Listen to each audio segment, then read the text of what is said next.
Good morning बच्चों। 10th class की आज जो वर्कशीट आई है वो वर्कशीट नंबर 36 है और ये जो हमने चैप्टर करा था धातु एवं अधातु उसके क्वेश्चन आंसर्स हैं, तो हम आज उनको डिस्कस करेंगे। ठीक है, let's start. Question number 1 is एक तत्व ऑक्सीजन के साथ अभिक्रिया करके उच्च गलनांक वाला यौगिक बनाता है। यह यौगिक जल में भी विलेय है, तो यह तत्व कौन सा है? देखिए बेटा, अगर हम ऑप्शंस में आए तो हमारे पास ऑप्शंस हैं कैल्शियम, कार्बन, सिलिकॉन और आयरन। आपको मालूम है कार्बन जो है वो भी उसके अंदर नहीं करता, विलय भी नहीं है, और सिलिकॉन भी नहीं है, आयरन भी नहीं है। तो जो कैल्शियम होता है वो ऑक्सीजन से अभिक्रिया करके यौगिक बनाता है, आपको पता है। और वो जो होता है कैल्शियम ऑक्साइड वो पानी में भी घुलनशील होता है, राइट। तो we will go with the option number 1A। ठीक है, अब नेक्स्ट है हमारा धात्विक ऑक्साइड की प्रकृति क्या होती है। बेटा अगर हम लोग मैग्नीशियम रिबन को जलाते हैं तो आपने देखा होगा मैग्नीशियम रिबन को जब जलाया जाता है ऑक्सीजन की प्रेजेंस में तो वो राख बन जाती है। उस राख का अगर हम लिटमस टेस्ट करते हैं तो जो लिटमस टेस्ट है वो क्या हो जाता है, इट मेक्स ब्लू, मतलब वो क्षारीय प्रकृति का होता है। ठीक है, जो अम्लीय प्रकृति का होता है, जो एसिडिक नेचर का होता है, वो क्या करता है, देखो ये हमेशा ध्यान रखना, basis make blue, basis blue बनाते हैं, तो मतलब बेस का मतलब हो गया क्षार, तो क्षार जो है वो हमेशा लाल लिटमस को क्या करेगा, ब्लू करेगा। ठीक है, तो जब ये हम राख का लिटमस टेस्ट करते हैं तो ये ब्लू आ जाता है, तो इसका मतलब जो धात्विक ऑक्साइड होते हैं वो क्या होते हैं, क्षारीय प्रकृति के होते हैं। तो will go with the option number 2। ठीक, अच्छा, फिर है अधातु जो विद्युत की सुचालक है। इनमें से अधातु जो कि विद्युत की सुचालक होती है, आपको भी पता है, अगर आप पेंसिल को ले लेते हैं और उसको अगर आप पूरी सर्किट में लगाते हैं तो वो जो पेंसिल है वो विद्युत का सुचालक करती है। ठीक है, मतलब जो ग्रेफाइट होती है वो विद्युत की सुचालक होती है, वो परिपथ को पूरा करती है और अगर हम उसमें बल्ब लगाते हैं तो वो बल्ब जलता है। ठीक है, ओके, तो will go with the option number A।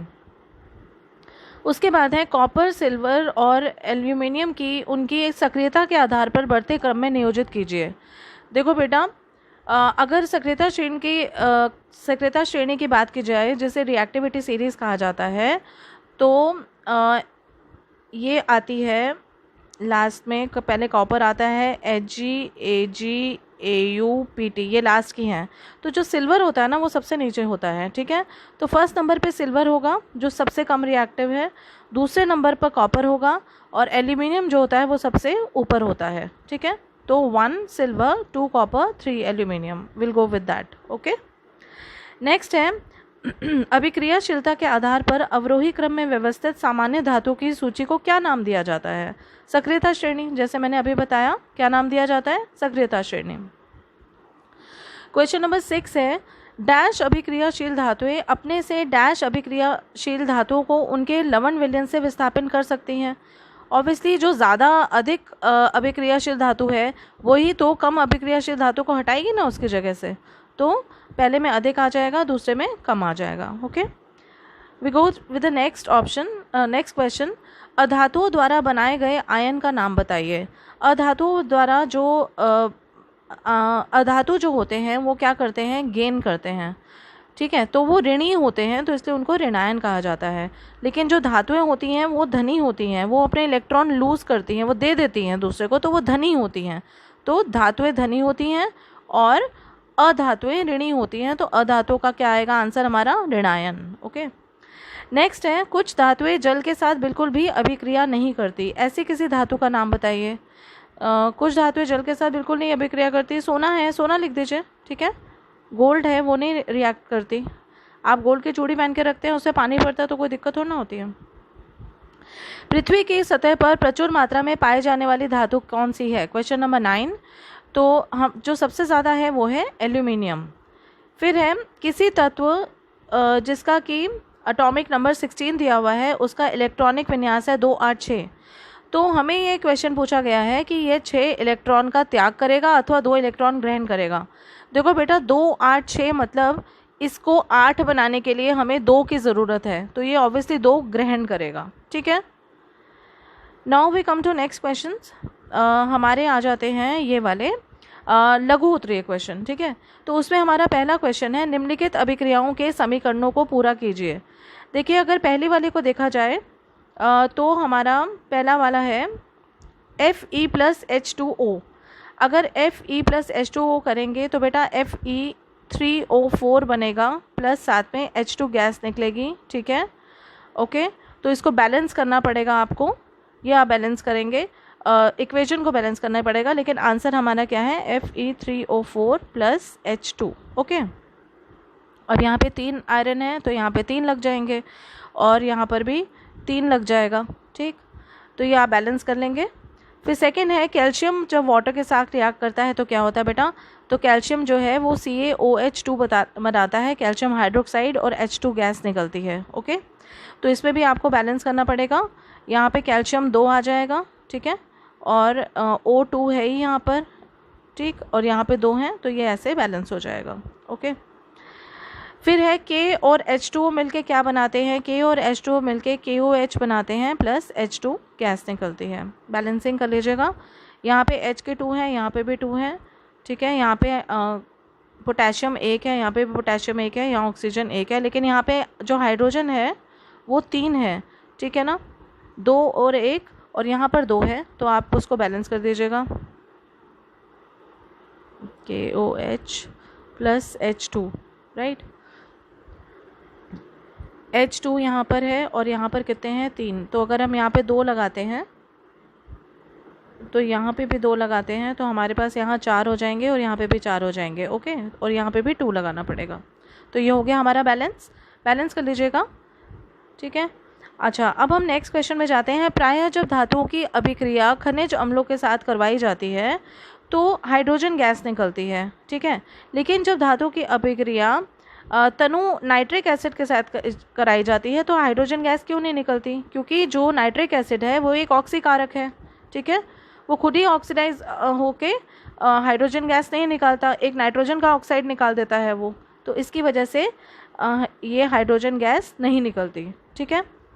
Now next question is, आपको एक हथौड़ा, बैटरी, बल्ब, तार एवं स्विच दिया गया है, इनका उपयोग कर धातु और धातु के नमूनों के बीच विभेद कैसे कर सकते हैं। देखिए अगर आपके पास हथौड़ा दिया गया है तो आपको मालूम है धातुओं की एक प्रॉपर्टी होती है आघात वर्तनीयता क्या होती है, मतलब अगर उसे हम पीटते हैं या मारते हैं तो उसकी तो वो शेप चेंज हो जाती है, ठीक है ना। तो हथौड़े से अगर आप धातु को मारेंगे तो उसकी शेप चेंज हो जाएगी और अधातु की नहीं होगी, ठीक। दूसरा इन्होंने पूछा है कि हमें बैटरी, बल्ब, तार और स्विच दिया जाए।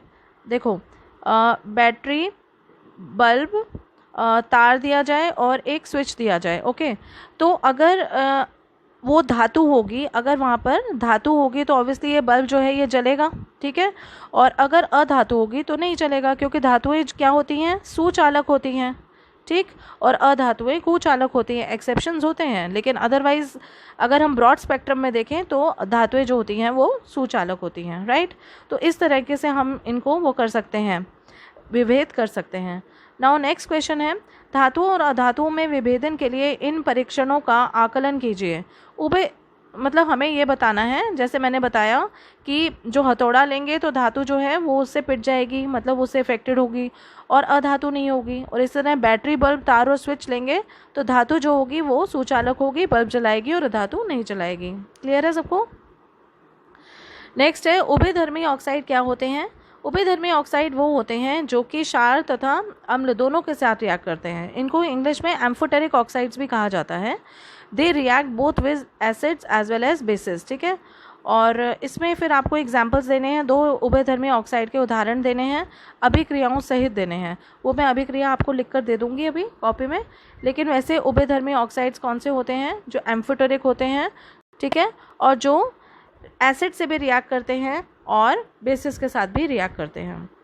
नेक्स्ट है हमारा, कारण बताइए। गर्म जल का टैंक बनाने में तांबे का उपयोग होता है परंतु इस्पात का नहीं, क्योंकि जो तांबा होता है वो ज़्यादा हीट को अब्जॉर्ब कर लेता है ना, मतलब तांबा जो होता है वो ऊष्मा का सुचालक होता है।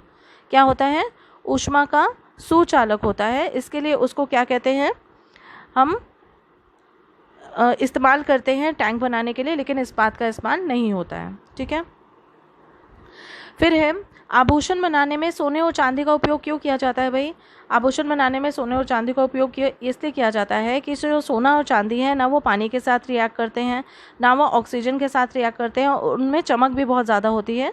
तो इसलिए सबसे ज़्यादा आभूषण बनाने में सोने और चांदी का उपयोग किया जाता है। राइट। अच्छा, नेक्स्ट क्वेश्चन है हमारा कि सोडियम, पोटेशियम एवं लिथियम को तेल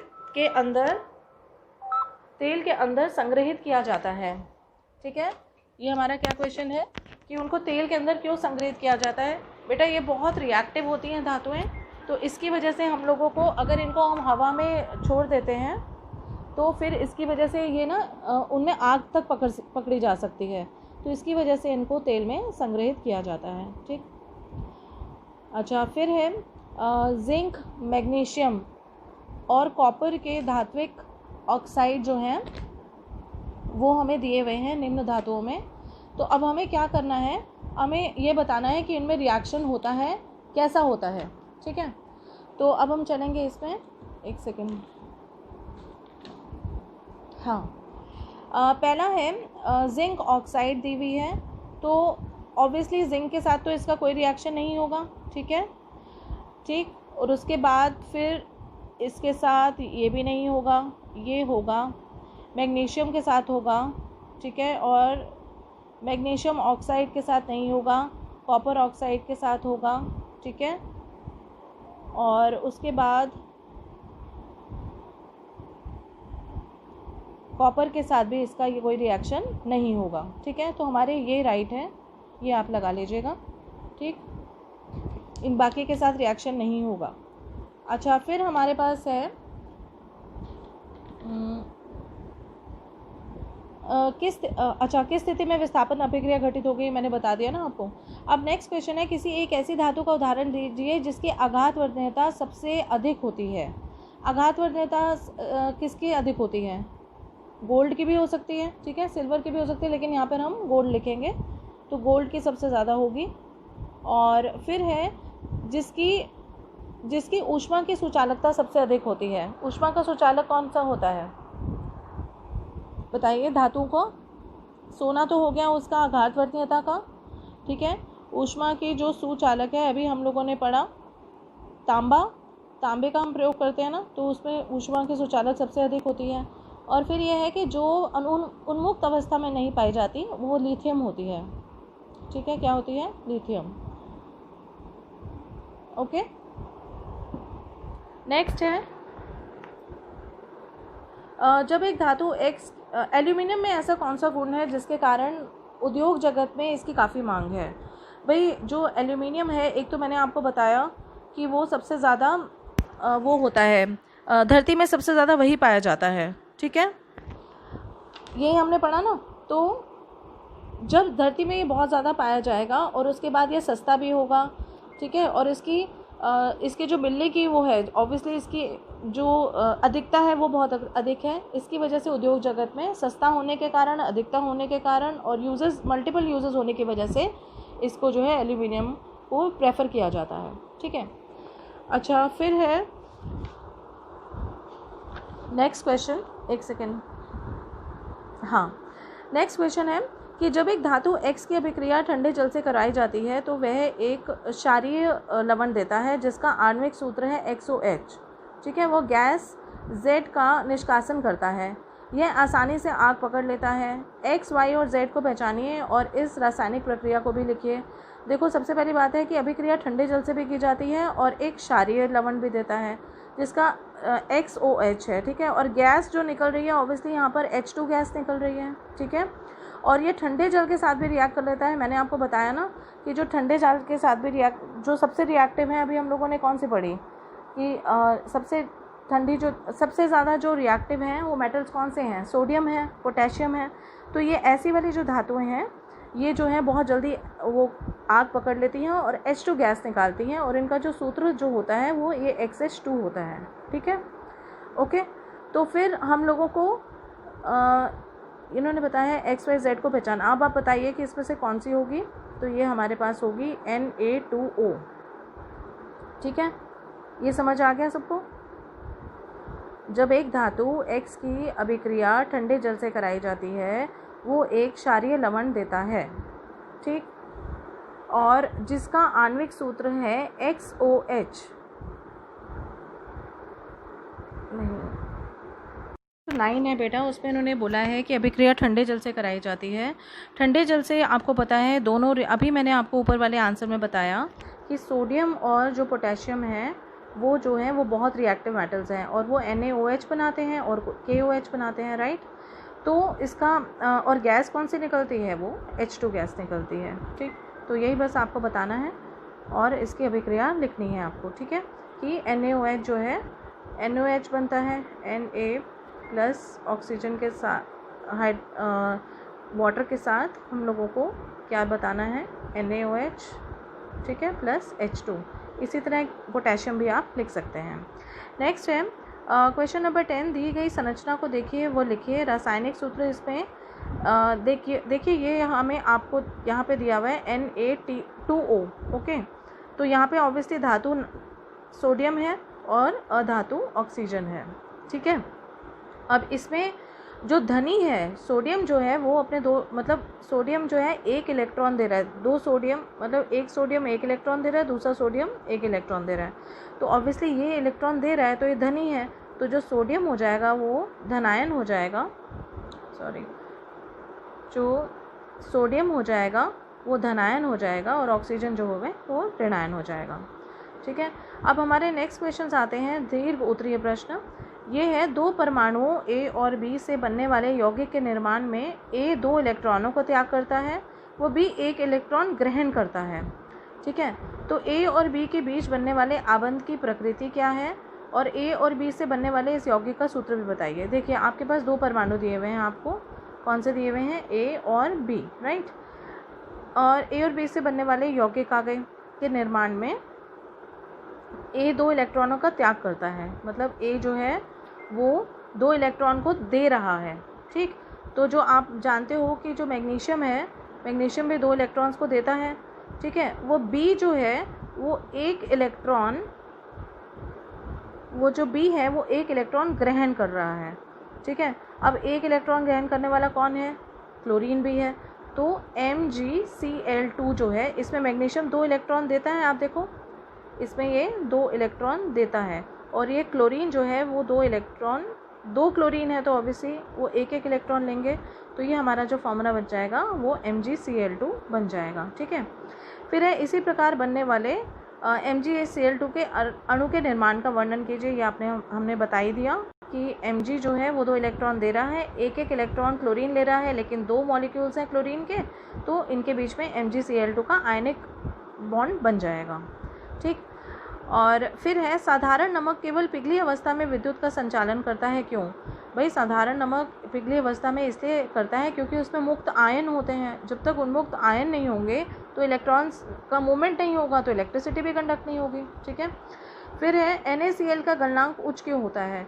भाई NaCl का गलनांक इसलिए उच्च होता है क्योंकि कोई भी जो होगी चीज़ उसका गलनांक उच्च क्यों होगा, अगर उनके बीच में मॉलिक्यूलर फोर्सेस, उनके बीच में जो बॉन्ड है अगर वो स्ट्रांग होंगे तो ऑब्वियसली गलनांक उच्च होगा। तो आप क्या लिखेंगे कि जो NaCl के आपस के जो आकर्षण बल हैं वो बहुत स्ट्रांग होते हैं, इसकी वजह से उनको पिघालने में, उनको तोड़ने में जो है गलनांक उच्च करना पड़ता है, ठीक है, राइट। फिर है, निम्नलिखित गुणों के आधार पर धातु और अधातु में अंतर बताइए। देखिए तन्यता के आधार पर ऑब्वियसली धातु ज़्यादा है, ज़्यादा तन्य होती है, इसी तरह धातु अघात वर्ण्यता ज़्यादा दिखाती है, ठीक है। और रूप जो घनत्व होता है, डेंसिटी होती है, वो भी धातु की ज़्यादा होती है, और जो सुचालकता होती है, विद्युत सुचालकता, वो भी धातु की ज़्यादा होती है और अधातु की कम होती है, ठीक है। फिर उसके बाद है कि एक्वा रेजिया क्या है? एक्वा रेजिया बेटा नाइट्रिक एसिड और HCl का 1:3 की रेशो में प्रेजेंट होना उसको एक्वा रेजिया कहलाता है। और ज़्यादातर ये जो सोने वाले आते हैं ना, जो कहते हैं सोने चमका लो, तो वो क्या करते हैं कि वही नाइट्रिक एसिड और जो HCl है उसके सॉल्यूशन में सोने को डाल देते हैं, तो सोना उसके अंदर जाके बिल्कुल पिघल जाता है और फिर आपकी सोने को वो उठा के ले जाते हैं, और आपकी जो चूड़ियाँ हैं वो बस ऐसे नकली उसमें से सोना कम कर देते हैं, ठीक है। और एक्वा रेजिया उसको कहते हैं। धातुओं की अन्य लवण विलयनों के साथ अभिक्रिया का संक्षिप्त टिप्पणी लिखिए। मतलब धातु जो है वो अन्य लवण विलयनों के साथ अभिक्रिया करती है ना, जैसे कि सपोज़ Mg है, ठीक है, और जैसे HCl है तो ये बन जाएगा MgCl2 + H2, राइट। तो जब धातु जो है वो अन्य विलयनों के साथ अभिक्रिया करती है तो H2 गैस रिलीज़ करती है। अच्छा, फिर हम लोगों ने एक क्वेश्चन हमारा रह गया था, उभयधर्मी ऑक्साइड क्या होते हैं, ठीक है ना। तो उभयधर्मी ऑक्साइड वो होते हैं जो मैंने आपको बताया, ये था क्वेश्चन नंबर कौन सा था उभयधर्मी ऑक्साइड का,